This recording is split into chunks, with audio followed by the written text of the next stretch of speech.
Bismillahirrahmanirrahim. Assalamualaikum warahmatullahi wabarakatuh. Salam sejahtera bagi kita sekalian. Shalom, salve, om swastiastu. Namo Buddhaya, salam kebajikan. Saudara-saudara, bapak-bapak ibu yang saya hormati,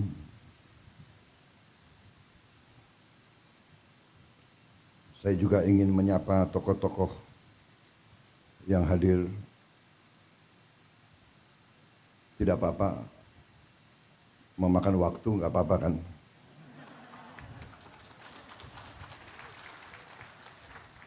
Panitia Pak, saya dibatasi nggak di sini?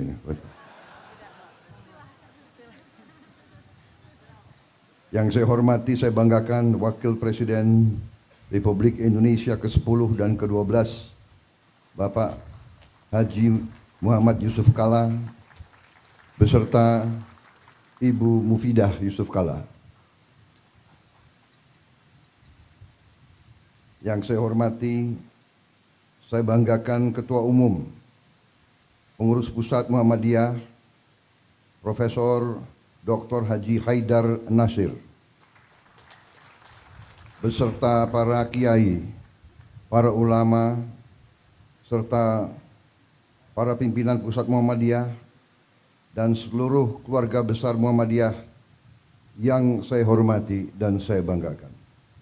Ketua Umum PP Aisyah, Ibu Salmah Urbaniah, beserta ibu-ibu pengurus Aisyah yang hadir.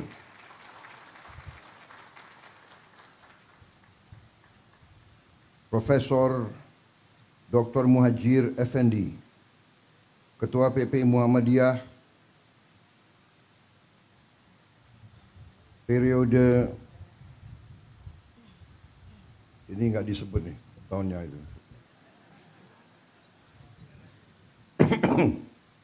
Pak Teddy ini menghadap saya habis ini. Ketua Umum PP Muhammadiyah 2005-2015 Bapak Din Samsudin yang saya hormati. Kok agak ngumpet di belakang itu? Pak Din itu kawan saya waktu masih muda. Sekarang agak muda. Ketua Dewan Perwakilan Daerah Republik Indonesia Bapak Sultan Najamuddin, para menteri dan wakil menteri Kabinet Merah Putih, tadi sudah disebut banyak sekali, tapi nggak apa-apalah disebut sekali lagi. Menko Bidang Pangan Dr. Zulkifli Hasan, Menteri Pendidikan Dasar dan Menengah yang juga kebetulan Sekretaris Umum PP Muhammadiyah Profesor Dr. Abdul Muti, Menteri Pertahanan Letnan Jenderal TNI Purnawirawan Safri Samsudin, Menteri Perdagangan Saudara Budi Santoso, Menteri Desa dan Pembangunan Daerah Tertinggal Saudara Yandri Susanto, Menteri Kehutanan Saudara Raja Juli Antoni, PhD, Menteri Kelautan Perikanan Saudara Sakti Wahyu Trenggono, Menteri Lingkungan Hidup Saudara Hanif Faisal Nurofik, Panglima TNI Jenderal TNI Agus Subianto, Kepala Kepolisian Republik Indonesia Jenderal Polisi Listio Sigit Prabowo. Jadi kalau Kapolri dan Panglima TNI nama terakhirnya itu Prabowo Subianto.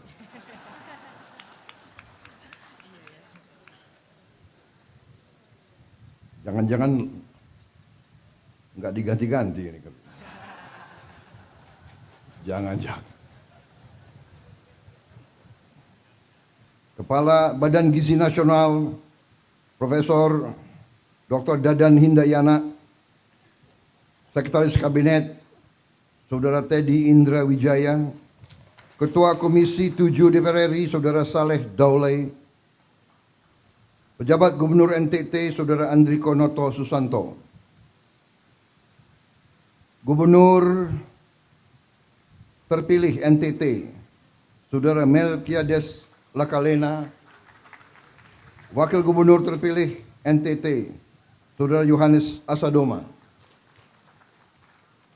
Wakil Menteri Luar Negeri Saudara Anies Mata, PhD, Wakil Menteri Pendidikan Dasar Menengah Dr. Fajar Riza Ulhak, Wakil Menteri Dikti, Sains dan Teknologi Profesor Dr. Fauzan, mantan Rektor Universitas Muhammadiyah Malang, Wakil Menteri Pelindungan Pekerja Migran Indonesia Saudara Zulfikar Ahmad, Wakil Menteri Perumahan dan Kawasan Pemukiman Saudara Fahri Hamzah, Wakil Menteri Kehutanan Saudara Sulaiman Umar, Wakil Kepala Badan Penyelenggara Haji Saudara Dahnil Anzar, Rektor Universitas Muhammadiyah Kupang Bapak Zainur Wula, beserta seluruh rektor dan guru pendidikan tinggi Muhammadiyah yang hadir di sini. Dan tentunya peserta Tanwir dan Milad Muhammadiyah yang ke-112 yang saya hormati dan saya banggakan. Tadi saya baca banyak tokoh-tokoh karena ternyata banyak sekali di antara mereka juga yang ada hubungan dekat dengan Muhammadiyah. Apakah mereka pernah pengurus Muhammadiyah atau lulusan Universitas Muhammadiyah atau SMA Muhammadiyah.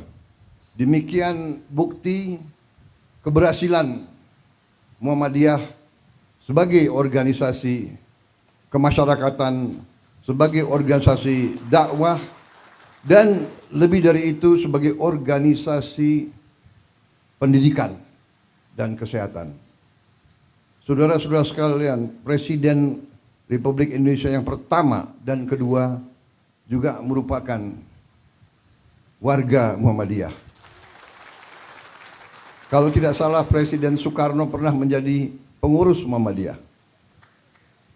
Dan Ibu Fatmawati juga keluarga dari pimpinan Muhammadiyah di Bengkulu. Pak Harto juga warga Muhammadiyah. Lulusan SD dan SMP Muhammadiyah. Bahkan waktu beliau presiden, sekian kali kabinet, banyak kawan-kawan non Muhammadiyah yang mengeluh, kok Pak Harto itu kok milihnya Muhammadiyah banyak sekali. Saya juga jangan saya nanti dituduh memilih Muhammadiyah banyak sekali, tidak. Karena mungkin karena keberhasilan Muhammadiyah mendidik, membesarkan kader-kader sehingga Muhammadiyah ada di mana-mana itu. Kalau saya undang partai untuk koalisi, saya minta calon-calon terbaik mereka ajukan nama-nama. Saya nggak tanya, ini Muhammadiyah atau bukan. Ternyata sudah dilantik, ada yang bisik-bisik, itu Muhammadiyah Pak. Hari ini saya hitung, kok ini Muhammadiyahnya.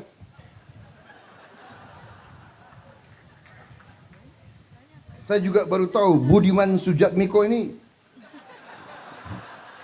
alumni SMA Muhammadiyah Yogyakarta. Memang Muhammadiyah ada di mana-mana ya. Ada yang di kiri, ada yang di kanan, ada yang di tengah. Pak Jeffrey Giovanni Muhammadiyah juga rupanya. Sponsor. Jadi ini Ketua Umum Muhammadiyah kreatif selalu mengundang tokoh dan pejabat dan diumumkan baru saja groundbreaking rumah sakit. Waduh, ini PR lagi untuk aku. Tapi kita mendukung. Karena memang pendidikan dan kesehatan adalah kunci kebangkitan suatu bangsa. Jadi memang peran Muhammadiyah saya kira sangat tepat. Muhammadiyah kalau tidak salah hitungan terakhir memiliki 167 perguruan tinggi, 126 rumah sakit, 231 klinik, 5.345 sekolah dan madrasah, 440 pesantren, dan jaringan organisasi yang luas di dalam dan di luar negeri. Dan baru saja kalau tidak salah Muhammadiyah telah membeli suatu gedung di Spanyol, di Cordoba atau di mana? Madrid, di Madrid. Dan sedang dirubah menjadi masjid yang besar. Kalau tidak salah ini luar biasa. Muhammadiyah luar biasa. Jadi tentunya kami juga di TNI tidak pernah lupa bahwa Panglima besar TNI yang pertama adalah seorang kepala sekolah SMA Muhammadiyah Purwokerto. Berarti pengaruh Muhammadiyah juga selain dakwah, tapi juga menanamkan patriotisme, semangat cinta tanah air, dan melahirkan pemimpin-pemimpin yang luar biasa. Terus terang saja, Jenderal Besar Sudirman bukan lulusan akademi militer. Beliau tidak pernah ikut sesko dimanapun, tapi berhasil memimpin perang kemerdekaan dan menang. Dan kalau kita lihat ucapan-ucapan, perintah-perintah beliau, pidato-pidato beliau, kalau kita lihat sampai hari ini pun adalah ungkapan dan pemikiran seorang pemimpin militer yang tidak kalah dengan pemimpin militer terhebat di dunia sepanjang sejarah. Artinya, walaupun beliau mungkin dianggap hanya seorang kepala sekolah SMA, tetapi pasti beliau mendalami, membaca, belajar secara otodidak, sehingga beliau mampu untuk memimpin sebuah perjuangan kemerdekaan. Saudara-saudara sekalian, menjadi pemimpin dalam kancah krisis perang itu masalah hidup dan mati. Kalau kalah, mati atau dipermalukan atau dijajah. Kita tidak menghendaki perang. Saya mantan jenderal. Saya mengerti dan saya paham apa itu pertempuran. Perang destruktif. Ibarat pohon butuh 20 tahun untuk tumbuh, hanya 15 menit untuk tumbangkan. Negara, masyarakat, desa pun, provinsi pun, kota butuh ratusan tahun untuk berdiri dan berkembang. Hancur dalam beberapa menit, hancur dalam beberapa saat.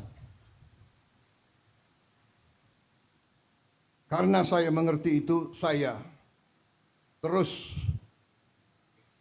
berjuang, terus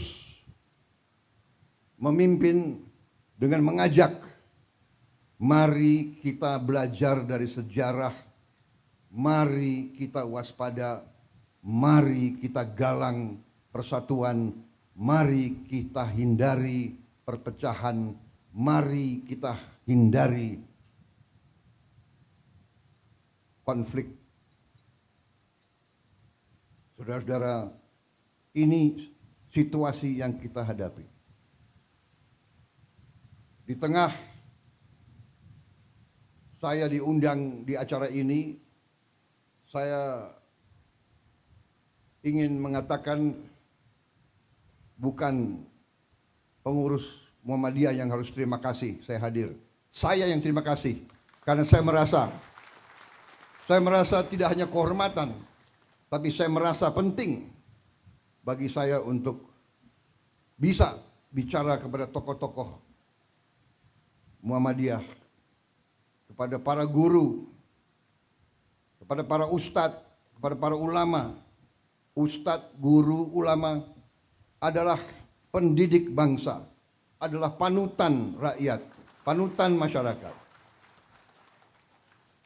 Sekali lagi saya katakan, apa yang kita lihat hari ini,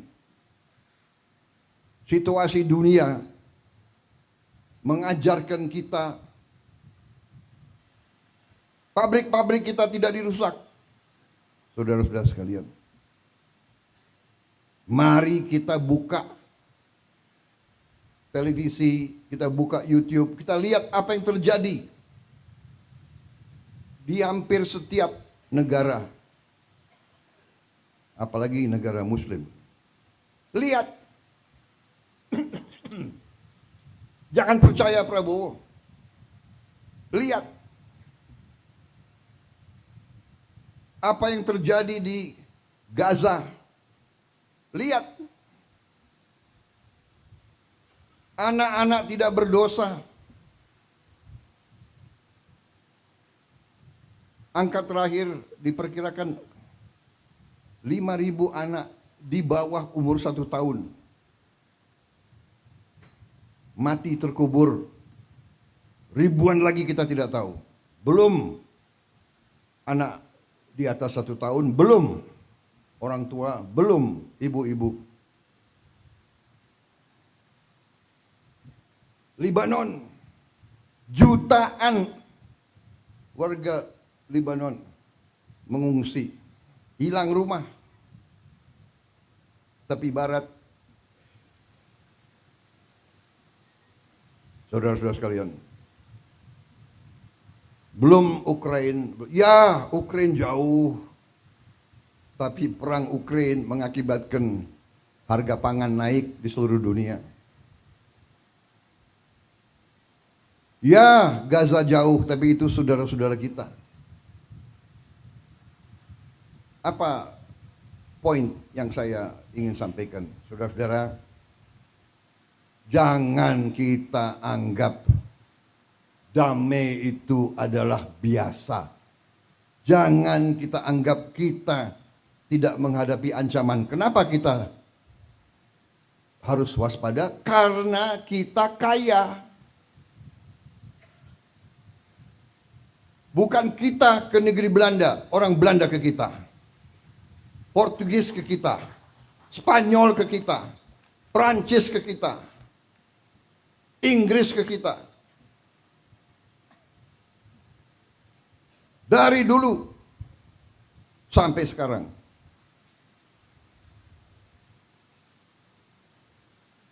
Saudara-saudara, saya kira pelajaran termasuk di semua agama, pelajaran agama Islam pun mengajarkan bahwa kita harus bertanggung jawab atas keselamatan kita sendiri, keselamatan keluarga kita, dan juga atas harta kita. Jadi saudara-saudara, dalam kondisi penuh ketidakpastian, di mana hitungan sekarang adalah di Eropa terjadi kurang lebih 17% kemungkinan perang nuklir. Ini pengamatan pakar-pakar di Eropa. Karena negara barat mengizinkan peluru-peluru jangka jauh, jarak jauh mereka menyerang Rusia. Rusia sekarang mengatakan dia boleh menyerang negara-negara barat menggunakan senjata-senjata yang paling mutakhir. Belum Timur Tengah, belum di Asia, Taiwan dan Korea Utara. Kalau tidak salah tadi malam pemerintah Korea Selatan menyatakan keadaan darurat di Korea. Jadi saudara-saudara, marilah kita jangan terlalu lengah, jangan terlalu santai. Kita non-blok, kita tidak memihak, kita menghormati semua negara. Itu maunya kita. Tapi saudara-saudara, 40% dari seluruh perdagangan dunia lewat lautan Indonesia. 40% seluruh perdagangan seluruh dunia lewat perairan kita. 70% energi Tiongkok, Korea, dan Jepang lewat perairan Indonesia. Bisakah kira-kira kalau terjadi perang besar, bisakah kita tidak terseret? Untuk itu kita butuh kepemimpinan politik yang handal. Dan kepemimpinan politik yang saya maksud bukan kepemimpinan politik yang hanya dari pemerintah. Dan untuk itu perlu ada kerukunan, perlu ada jiwa besar dari semua kalangan. Kita banyak berbeda. Perbedaan itu baik dan wajar. Kita berbeda suku, kita berbeda agama, dan untuk itu saya ucapkan hormat saya kepada Muhammadiyah. Saudara buka lembaga-lembaga pendidikan tidak hanya kepada umat Islam, tapi buka untuk semua. Saudara telah memberi contoh dalam toleransi, dalam kehidupan inklusif, dalam kehidupan saling hormat menghormati, dalam kehidupan saling menjaga, saling mendukung. Ini sangat penting. Ini sangat penting. Ada pihak dari semua agama, dari semua ras dan semua suku yang selalu mau mengambil garis yang keras. Fanatisme, fanatisme agama, fanatisme suku, fanatisme ras, fanatisme budaya dan sebagainya. Justru ini yang melahirkan peperangan. Saudara-saudara, karena itu apa yang saudara telah melaksanakan adalah sesuatu yang sangat-sangat berharga bagi kita semua. Milad ke-112 tentunya saya atas nama pemerintah dan atas nama pribadi menyampaikan selamat dan harapan ke depan Muhammadiyah akan terus dalam peranannya di bidang dakwah, kesehatan, pendidikan, melahirkan kemakmuran untuk semua adalah sangat tepat. Karena kemakmuran adalah tujuan kita. Tapi tidak ada kemakmuran tanpa keadilan. Saudara sekalian, saya terkesan suatu pemerintahan, suatu imperium, suatu peradaban Muslim yang cukup lama, hampir 600 tahun lebih, mendekati lebih mungkin 700 tahun, yaitu peradaban Osmaniyah yang berpusat di Turki, di Istanbul, itu salah satu adik kuasa pada saatnya yang sangat berhasil. Ciri khasnya adalah dia memimpin suatu kekaisaran imperium yang multi etnis, yang toleran kepada semua agama, semua suku, ratusan suku yang berbeda-beda. Dan di situ ada sesuatu yang menarik bagi saya.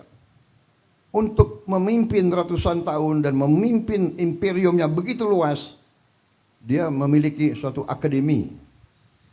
Akademi gubernur. Akademi gubernur itu sebetulnya inti pelajarannya yang saya tarik itu satu paragraf yang bagi saya menarik. Dia ajarkan ke semua calon gubernur. Jadi bupati-bupati yang disiapkan jadi gubernur masuk ke akademi ini, dan pelajarannya sangat banyak tentunya, tapi ada satu yang sangat sederhana. Diajarkan di situ, tidak ada negara tanpa tentara yang kuat.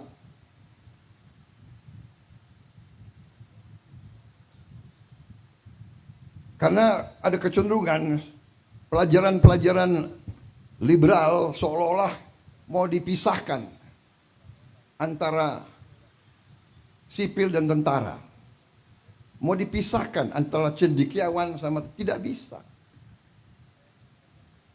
Pelajaran, tidak ada negara tanpa tentara yang kuat.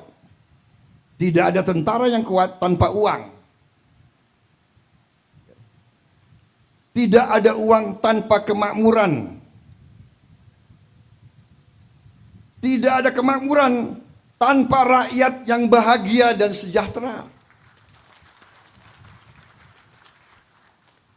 Tidak ada rakyat yang bahagia dan sejahtera tanpa pemerintah yang bersih dan adil. Ini benar sekali. Uang dari mana? Uang dari rakyat. Iya kan? Melalui pajak, melalui retribusi. Kalau rakyat tidak bahagia, gak mau bayar pajak dia. Pengusaha yang merasa diperes, ya kan? Dulu, sekarang mungkin tidak ada. Mudah-mudahan tidak ada lagi. Dia tidak rela bayar pajak, dia tidak rela.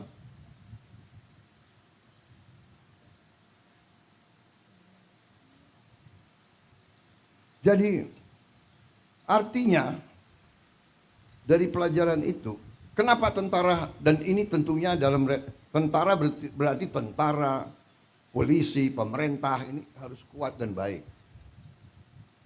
Tapi tidak mungkin kalau uangnya tidak cukup.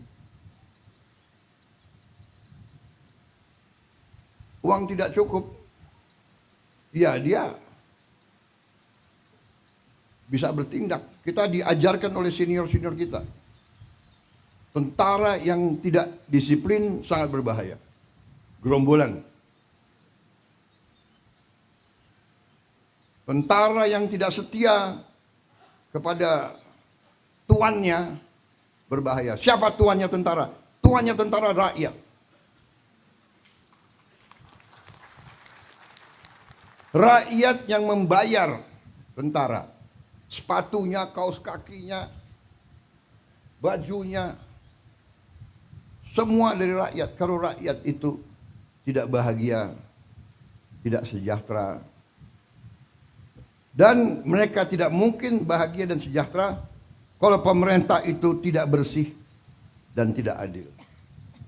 Ini pelajaran saya kira, bukan kita nyontek, kita perlu belajar dari yang baik, yang berhasil. Dan setiap peradaban tentunya ada pasang, ada puncak, ada surut. Surut.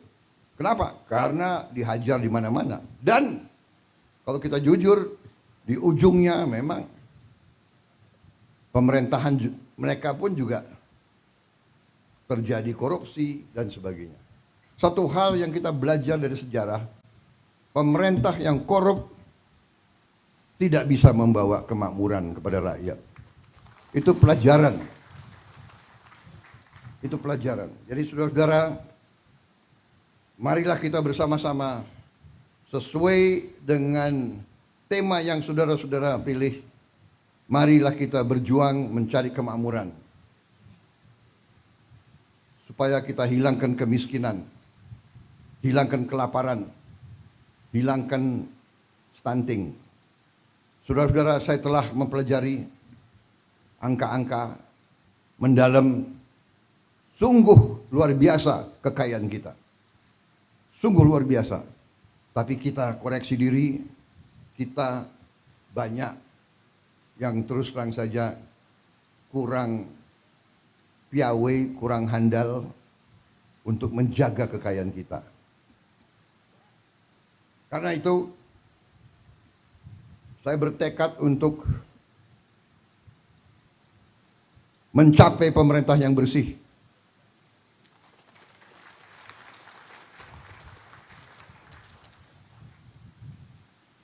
Dan ini tidak gampang.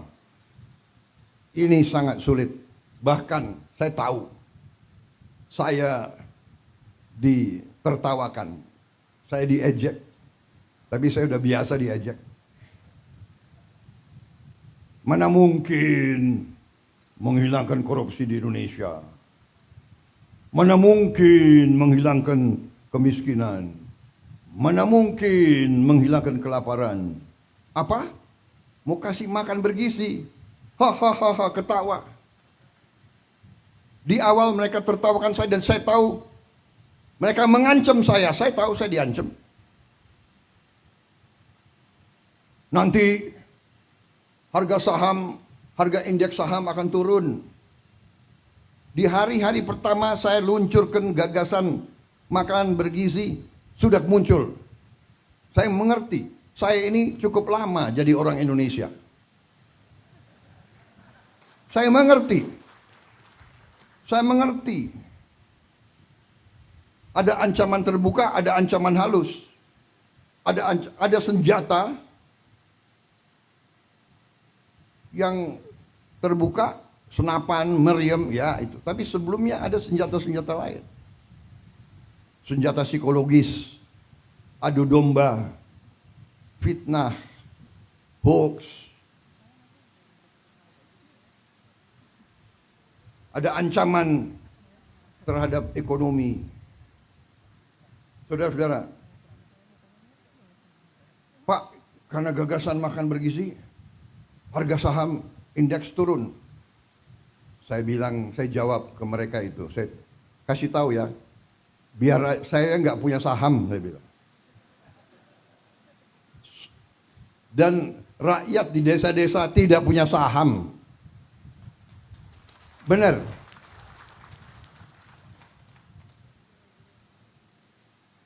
Kalau saham jatuh, iya, pemain-pemain bursa itu. Siapa yang main bursa di sini? Menteri-menteri, ayo ngaku. Fahri Hamzah kayaknya, yuk. Ada bukan orang kaya saja main saham, tahu nggak? Ada teman-teman saya ahli matematik. Dia mau pakai algoritma. Tapi saya lihat hidupnya stres. Tiap detik lihat TV, lihat apa itu? Wah, harga saham turun 0,0 sekian. Wah, panik dia. Hitung lagi. Aduh, hidup stres, aku enggak maulah. Dan saya kasih tahu itu ya, main-main saham itu kalau orang kecil ya pasti kalah. Itu untuk orang kecil itu biasanya sama dengan judi itu. Yang menang yang bandar, yang besar, yang kuat, ya kan? Ini Pak Trenggono itu mantuk-mantuk. Jangan-jangan Pak Trenggono punya algoritma. Dia itu. Ada ahli matematik yang saking pinternya dia berani ke kasino. Hitung. Main apa? Roulette itu. Pakai algoritma itu, Cok. Tapi enggak serius, saudara-saudara. Kemudian ada yang mau ancam mata uang kita. Ada juga mau ancam. Saudara-saudara, ternyata bernegara itu, keyakinan saya dasarnya adalah beberapa hal yang fundamental. Yang pertama adalah kemampuan bangsa itu menghasilkan pangan.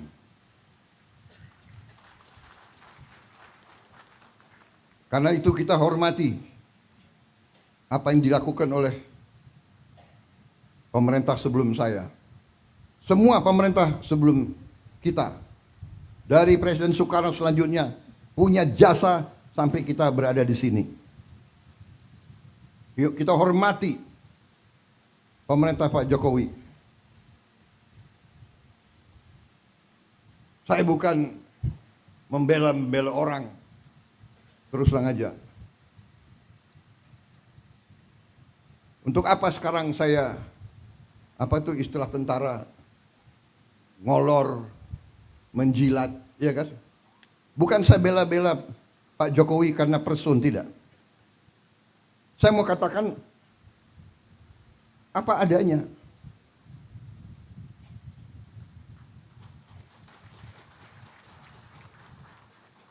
Kalau ada kekurangan, kita semua ada kekurangan.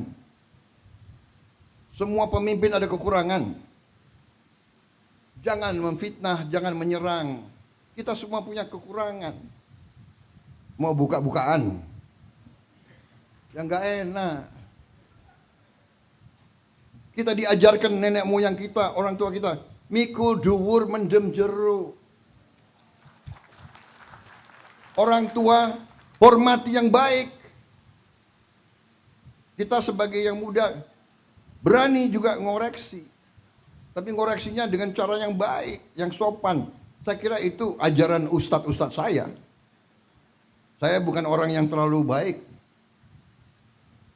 Agama saya akui di depan Muhammadiyah.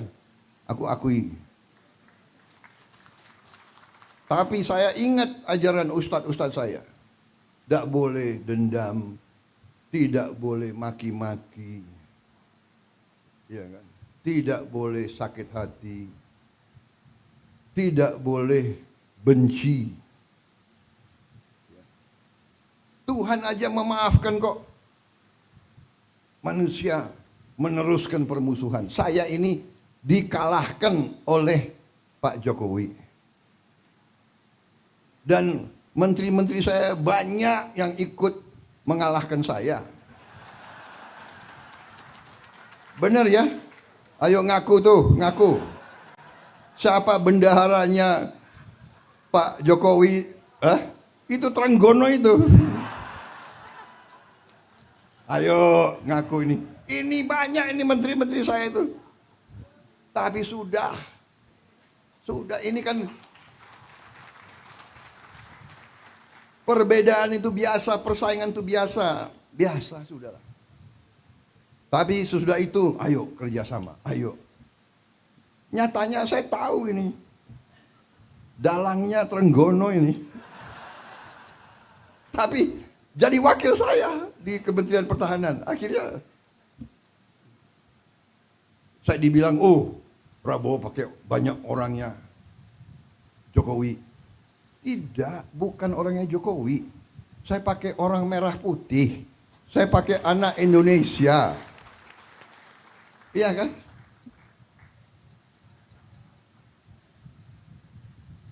Saya ada Ada juga yang Menko Polkam saya juga kan bukan orang Gerindra.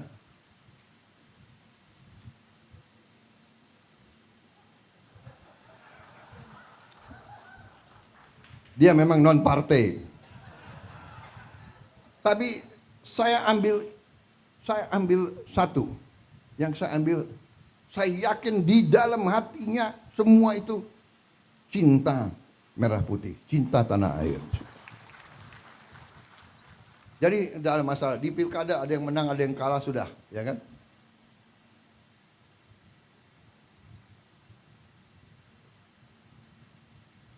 PKS dukung Anies, nggak ada masalah. Gerindra wakilnya PKS di Sumatera Barat, iya kan? Tidak ada masalah. Banyak saya Gerindra wakilnya PDIP di Jawa Tengah, di mana? Sudah, nggak ada masalah. Jangan kita perbedaan pendapat, bagi saya harus kita sikapi dengan kearifan. Dan kalau ada kesalahan, kita koreksi. Kita koreksi, kita perbaiki. Saudara-saudara, saya percaya dan yakin, saya optimis, tapi kita harus waspada. Karena kita sangat kaya. Kita menguasai mineral-mineral yang sangat strategis yang dibutuhkan oleh banyak negara. Karena itu, beberapa rencana kita hilirisasi tidak berkenan di banyak negara. Tapi kita tidak ada pilihan. Masa ratusan tahun kita harus jual kekayaan kita sebagai bahan mentah? Kita tidak mau. Kita mau karunia Tuhan itu boleh dibeli dengan harga yang benar, supaya kita punya nilai tambah bisa dipakai untuk mensejahterakan rakyat kita. Jadi kita harus siap menghadapi. Mungkin ada yang mau dikte kita, harus ini, harus itu. Kamu tidak boleh dekat sama dia, kamu dekat sama saya. Kita dekat sama semua. Saudara-saudara, saya kira itu inti yang ingin saya sampaikan. Terima kasih Pak Haidar membaca buku saya. Karena di Indonesia banyak buku ditaruh di pajangan aja itu. Terima kasih, tapi itu saya kira adalah hal-hal yang mendasar. Dan sebagai kesimpulan, ternyata setelah saya keliling ke luar negeri, hadir KTT APEC, hadir KTT G20, tema di G20, tema di APEC, terutama di G20, temanya apa? Tema utamanya apa? Hilangkan kemiskinan, hilangkan kelaparan. Fight hunger and fight poverty. Itu tema dunia sekarang. Kemudian ke arah menjaga lingkungan hidup kita. Kita nanti berada di garis depan. Saya katakan Indonesia mungkin satu-satu negara, mungkin dengan Brazil dan Kongo, kita diberi karunia oleh Tuhan, kita akan mampu. Semua bahan bakar kita green, semua bahan bakar kita dari tanaman. Dan kita akan swasembada energi. Dan kita akan swasembada pangan. Dalam waktu yang lebih singkat daripada yang saya perkirakan. Saya beri target 4 sampai 5 tahun. Ternyata bisa lebih cepat.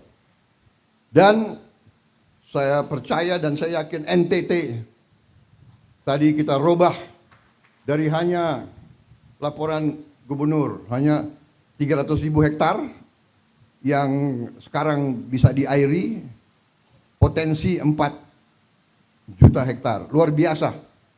Dan ini bisa dan ini akan kita kerjakan. Saya percaya manusia, apalagi pemimpin, harus berani punya tujuan, harus berani punya sasaran yang tinggi. Jangan sasaran yang rendah. Saya diejek lagi, Prabowo bisa aja dia ngomong mau pertumbuhan 8%. Saudara-saudara, saya selalu mengutip Bung Karno. Bung Karno mengajarkan dari dulu, gantungkan cita-citamu setinggi langit. Kalau kau tidak sampai ke langit, minimal kau jatuh di antara bintang-bintang. Kalau pengalaman saya di tentara juga begitu. Kalau kita kasih target yang rendah, cukuplah, tidak usah repot-repot, ya kan? Target saya kasih target, kalau sekarang 5%, 5,5%, ya sudah 6% sajalah. Jangan-jangan nggak sampai 6% gitu. Tapi saya hitung angka-angka, saya percaya, saya yakin kita mampu sampai 8%. Kebocoran-kebocoran kita, kalau kita hemat, kalau pemerintah itu ketat, bersih, efisien, saya yakin bisa. Tapi ini butuh jiwa besar. Saudara-saudara, jiwa besar. Gubernur, bupati, semuanya harus bekerja. Wali kota. Sudahlah. Acara-acara yang tidak penting kurangi. Ya kan? Seminar, terlalu banyak rapat. Kenapa rapat atau ini harus di hotel, di mana gitu? Saudara-saudara, hitungan kita perjalanan luar negeri saja itu, Indonesia ini perjalanan luar negeri pejabat-pejabat $3 miliar. Saya minta dikurangi 50% saja. Kalau bisa dikurangi 50%, artinya kita bisa menghemat 15T. 15T itu berapa bendungan, berapa irigasi, berapa SD bisa kita perbaiki, berapa anak sekolah bisa kita kasih makan. Tolonglah ya para menteri, puasa dulu. Puasanya 5 tahun. Kalau 5 tahun kita hemat $1,5 miliar dari perjalanan saja. Saudara-saudara, tapi bayangkan itu, apa yang kita bisa. Saya tapi sudah perintahkan, nah, Menteri Keuangan, Wakil Menteri Keuangan, teliti. Semua program diteliti, ternyata cukup besar penghematan. Cukup besar. Tapi saya tidak umumkan di sini supaya kita tidak cepat puas. Jadi saya mohon juga para gubernur terpilih, bupati terpilih, ya, ketat, efisien, kurangi yang bersifat tidak kritis, kritis untuk kepentingan rakyat, kritis kepentingan langsung. Nggak usah terlalu banyak seminar, kita sudah tahu kesulitan rakyat, iya kan? Sudah tahu, Bapak. Masalah Indonesia ini adalah ini sudah tahu saya. Kita ini tidak punya satu datanya banyak, saya tahu. Banyak peraturan undang-undang bertabrakan, saya tahu. Solusinya bagaimana? Ya. Menteri Perumahan Rakyat, di sini diwakili wakil menteri, ya kan? Rakyat miskin, rakyat muda yang masih muda butuh rumah yang terjangkau.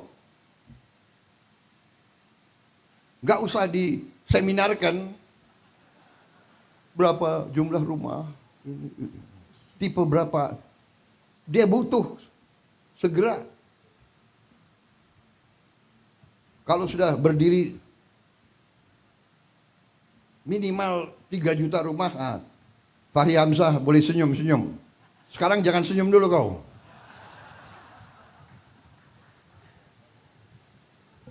Terima kasih saudara-saudara. Sekali lagi selamat. Terima kasih semua tokoh Muhammadiyah. Mari kita bersama-sama dengan semua komponen lain, semua organisasi lain. Banyak perbedaan, tapi carilah titik-titik persamaan untuk bangsa dan negara. Terima kasih. Selamat Milad ke-112 kepada Muhammadiyah. Berbaktilah terus kepada bangsa, rakyat, umat. Teruskan apa yang sudah saudara-saudara laksanakan dan saudara-saudara buktikan. Wassalamualaikum warahmatullahi wabarakatuh. Shalom salve, Om Swastiastu, Nama Budaya, salam kebajikan. Terima kasih kehormatan diberikan kepada saya bisa berbicara di sini dan bisa memberi pengarahan kepada saudara-saudara sekalian. Saudara-saudara berjasa, bekerja, kadang-kadang tanpa dilihat. Terima kasih. Selesai.